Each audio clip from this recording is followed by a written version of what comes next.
Hello बच्चों, मैं L के सिन्हा ऑनलाइन क्लासेस में आप सभी का स्वागत करता हूं। तो आज हम कक्षा 12वीं के जीव विज्ञान विषय में अध्याय 3 में मानव प्रजनन पढ़ेंगे। मानव प्रजनन में आज हम पढ़ेंगे स्त्री जनन अंग अर्थात मादा जनन अंग के निर्माण, उनमें कौन कौन से अंग पाए जाते हैं और उनके कार्य। तो मानव जनन तंत्र जो है वो अंडाशय, अंडवाहिनी, ठीक है, अंडाशय, अंडवाहिनी, ठीक, इन चीज़ों से मिलकर बना होता है। साथ ही साथ देखिए, अंडाशय जिसे हम लोग ओवरी कहते हैं, अंडवाहिनी जो फैलोपियन ट्यूब या ओविडक्ट कहलाता है, और गर्भाशय और योनि जिसे हम लोग वेजिना कहते हैं, और लास्ट आता है कौन सा, भंग। ये 5 ऐसे भाग हैं जिनके बारे में अध्ययन करेंगे। ये मादा जनन अंग के क्या होते हैं, अंग होते हैं, मतलब उनको भागों में बांटा गया है। इनमें मादा जनन तंत्र में 2 अंडाशय, 2 अंडवाहिनी, गर्भाशय, एक योनि और एक बाह्य जनन इंद्रिय। इसके अतिरिक्त अलग अलग चीज़ें और पाई जाती है। इनमें कुछ 2 स्तन ग्रंथियाँ आती हैं, ठीक है।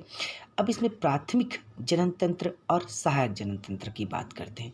तो प्राथमिक जनन तंत्र की अगर मैं बात करूं तो उसमें आता है अंडाशय जिसे हम लोग ओवरी कहते हैं, और सहायक जनन तंत्र की बात करूं तो उसमें आता है अंडवाहिनी, गर्भाशय, योनि और भंग, ठीक है। तो अंडाशय की अगर मैं बात करूं तो अंडाशय उदर गुहा के नीचे श्रोणि गुहा के दोनों ओर बाएं दाएं तरफ एक एक अंडाकार बादाम के आकार का पाया जाता है, और ये एक जोड़े में होता है। और ये कहाँ पाया जाता है, बाएं दाएं तरफ बादाम के आकार का स्थित रहता है।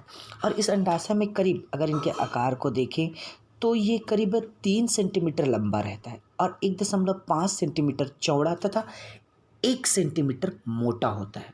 और ये चारों ओर अंडाकार होता है, ठीक है।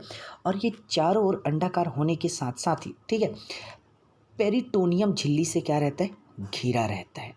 अर्थात अगर मैं बात करूं तो 4 सेंटीमीटर लंबा, 2.5 सेंटीमीटर चौड़ा और 1.5 सेंटीमीटर मोटा होता है। ये सामान्यता होता है, लेकिन आप लोग क्योंकि बुक में जो दिया है वो 3 सेंटीमीटर, 1.5 सेंटीमीटर और 1 सेंटीमीटर दिया है।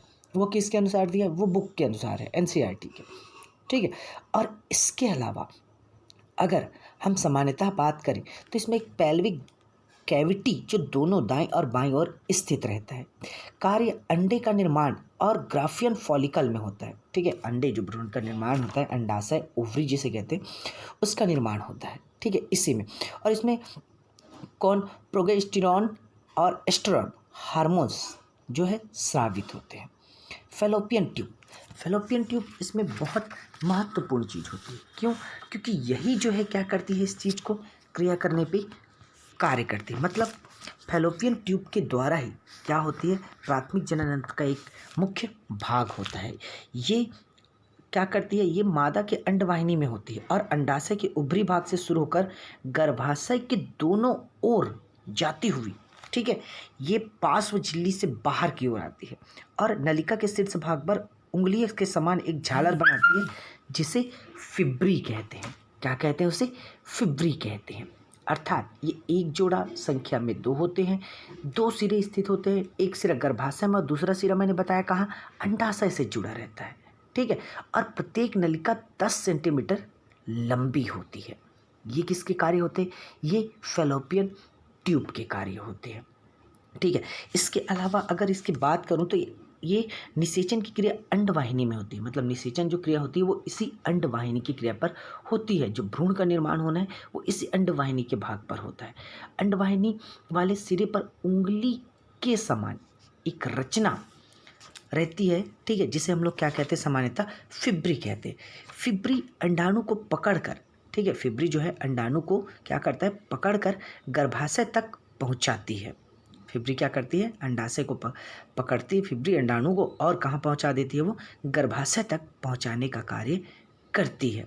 देखिए उस तरीके से, जिस तरीके से चमकीला दिख रहा होगा, ठीक है, वहाँ पर अंडाशय का निर्माण होता है और वहीं से वो क्या होता है, अंडाशय गर्भाशय तक पहुंचने का कार्य करता है। ये फैलोपियन ट्यूब, यहीं पर भ्रूण की क्रिया होती है, मतलब निषेचन की क्रिया होती है, ठीक है।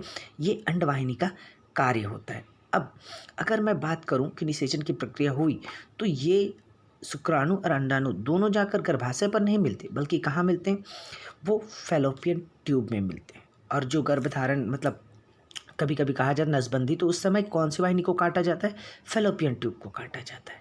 अब दूसरी मैं बात करूं अगले भाग की, तो वो होता है गर्भाशय। गर्भाशय याद रखिए, गर्भाशय आप सभी जानते हो गर्भाशय के बारे में। तो गर्भाशय जो होता है वो नासपत्ती आकार की और श्रोणि गुहा में स्थित रहती है, और ये करीब 7.5 सेंटीमीटर लंबा, 5 सेंटीमीटर चौड़ा और 3.5 सेंटीमीटर क्या होता है, मोटा होता है। ठीक है, गर्भाशय जो दोनों किसके ओवरी आकर जिसमें मिलते हैं। ये यूटेरस के ऊपर स्थित लेफ्ट और राइट साइड में फैलोपियन ट्यूब से जुड़े होते हैं। देखिए मार्क जो है वो फैलोपियन ट्यूब से जुड़े होने का कारण बता रहे हैं। और ये सीधे गर्भाशय के निचले भाग पर सकरा होते हैं, जिसे क्या कहते हैं, सर्विक्स या क्या कहते हैं, ग्रीवा कहते हैं। क्या कहते हैं, सर्विक्स या ग्रीवा कहते हैं। ग्रीवा आगे जाकर योनि मार्ग में सकरा होकर किस में बदल जाता है, वो योनि मार्ग में परिवर्तित हो जाता है।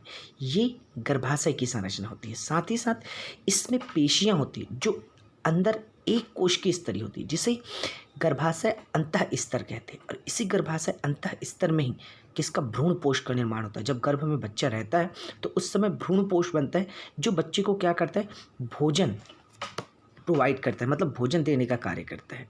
ठीक है, कार्य, इसके कार्य अगर मुख्यतः देखें तो निषेचित अंडाणु को भ्रूण परिवर्धन के लिए जगह प्रदान करना। लेकिन बच्चा अगर गर्भ में है तो भ्रूणी अवस्था में रहता है, तो उसी भ्रूणी अवस्था को पूर्णतः बच्चे में परिवर्तित करने के लिए क्या करते हो, कार्य करता है।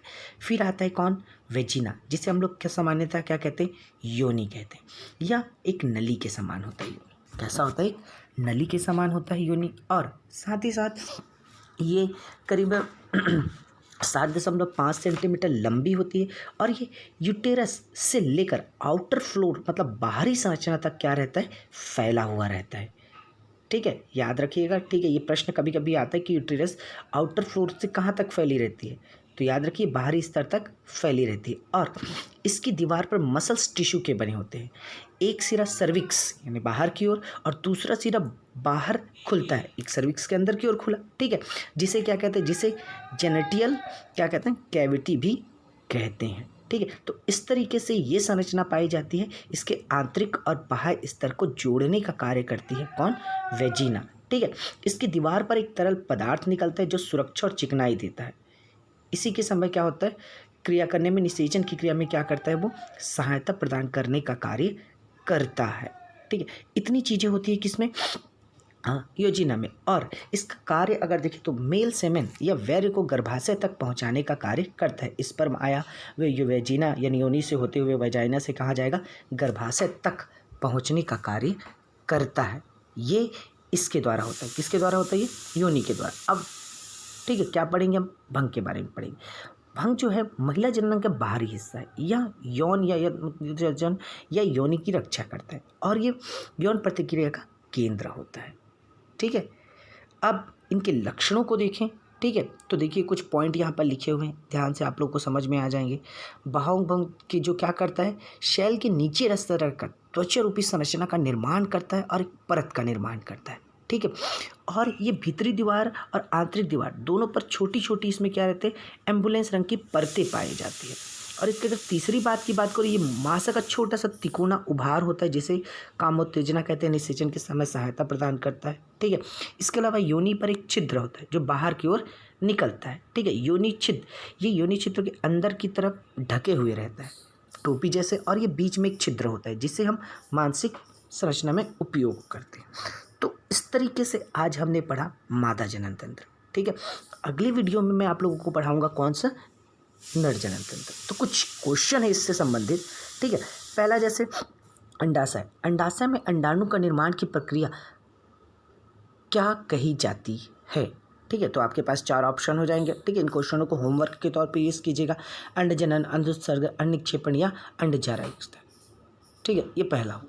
ठीक, तो इस तरीके से आप लोगों के लिए दूसरी क्वेश्चन है, फैलोपियन ट्यूब की लंबाई कितनी होती है। इसी वीडियो को एक बार और देखिएगा तो आपको सब चीज़ें मिलेगी। ठीक है, फैलोपियन ट्यूब मैंने आपको पहले ही बताया कि जब नसबंदी होती तो कौन सा ट्यूब को काटते हैं, बोला था मैंने, फैलोपियन ट्यूब को काटते हैं। उस समय उसकी लंबाई, चौड़ाई और मोटाई भी बताया था। तो 5 सेंटीमीटर, 15 सेंटीमीटर, 10 सेंटीमीटर या 8 सेंटीमीटर। ये आपको बताना है कि वो कितना सेंटीमीटर होता है। ठीक है, इसके अलावा अगर मैं बात करूं एक और प्रश्न, तीसरे प्रश्न की, तो वो है मादा जनन तंत्र का सबसे बाहरी भाग क्या कहलाता है। मादा जनन तंत्र का सबसे बाहरी भाग क्या कहलाता है? अंडाशय, भंग, अंडवाहिनी या गर्भाशय। ठीक, क्या कहलाता है ये आपको बताना है। सबसे बाहरी भाग, मैंने आंतरिक और बाह्य सहायक दोनों को बताया था। ठीक है, मादा जनन तंत्र में भ्रूण का विकास किस स्थान पर होता है ये भी आपको बताना है। भ्रूण का विकास अंडाशय में, योनि में, भंग में या गर्भाशय पे कहाँ पर होता है ये भी बताना है आपको। ठीक है, इसके अलावा अगर मैं बात करूं कि अंडवाहिनी के सिरे पर पाई जाने वाली उंगली के समान, ठीक है, संरचनाओं को क्या कहते हैं? अंडवाहिनी के सिरे पर मतलब ऊपरी भाग में जो टोपी जैसे बताया था उस पर पाया जाता है। ठीक है, जो उसे पकड़ कर रखता है अंडाशय को, ठीक, उसे क्या कहते हैं? तो उसके बारे में बताना है आपको कि वो कौन सा भाग है और वो कहने का अर्थ ये होता है कि वो कैसे पकड़ के रखते हैं, उसके नाम क्या है संरचना को। तो फिब्री कह सकते हैं या एट्रोमेट्रियम कह सकते हैं, ग्राफियन पुटिकाएँ कह सकते हैं, वॉल्व कह सकते हैं। तो ये सबसे वीडियो के सबसे पहले भाग में आप लोगों को उसके बारे में पता चलेगा। तो आज मैंने जो बताया है वो सिर्फ क्या है, जनन तंत्र का छोटा सा एक भाग है। आगे इसके भागों की विशेषता को पढ़ेंगे। आज के लिए बस इतना ही। Thank you. आई होप सभी को समझ में आया होगा कि मैंने जो आज समझाया है।